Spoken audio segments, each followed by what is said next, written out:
عبداللہ بن عمر اور ابو ہریرہ بیان کرتے ہیں کہ انہوں نے رسول اللہ صلی اللہ علیہ وسلم کو ان کے ممبر کی سیڑھیوں پر فرماتے ہوئے سنا، لوگ جمعے چھوڑنے سے باز آ جائیں ورنہ اللہ ان کے دلوں پہ مہر لگا دے گا، پھر وہ غافلوں میں سے ہو جائیں گے۔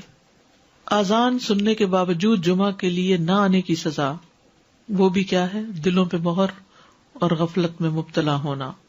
ایک اور حدیث میں آتا ہے جس نے متواتر 3 جمعے ترک کیے تو تحقیق اس نے اسلام کو اپنے پس پشت ڈال دیا، یعنی اس کو اسلام سے کوئی تعلق نہیں۔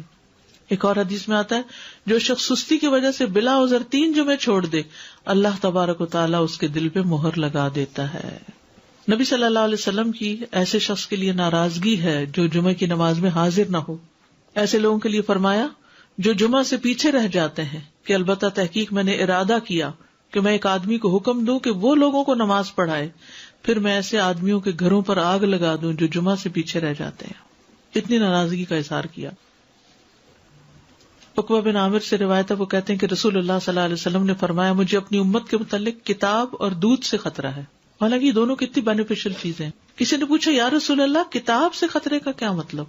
فرمایا اسے منافقین سیکھیں گے اور ایمان والوں سے جھگڑا کریں گے، یعنی منافقین بھی قرآن پڑھیں گے اور ایمان والوں سے جھگڑا کریں گے۔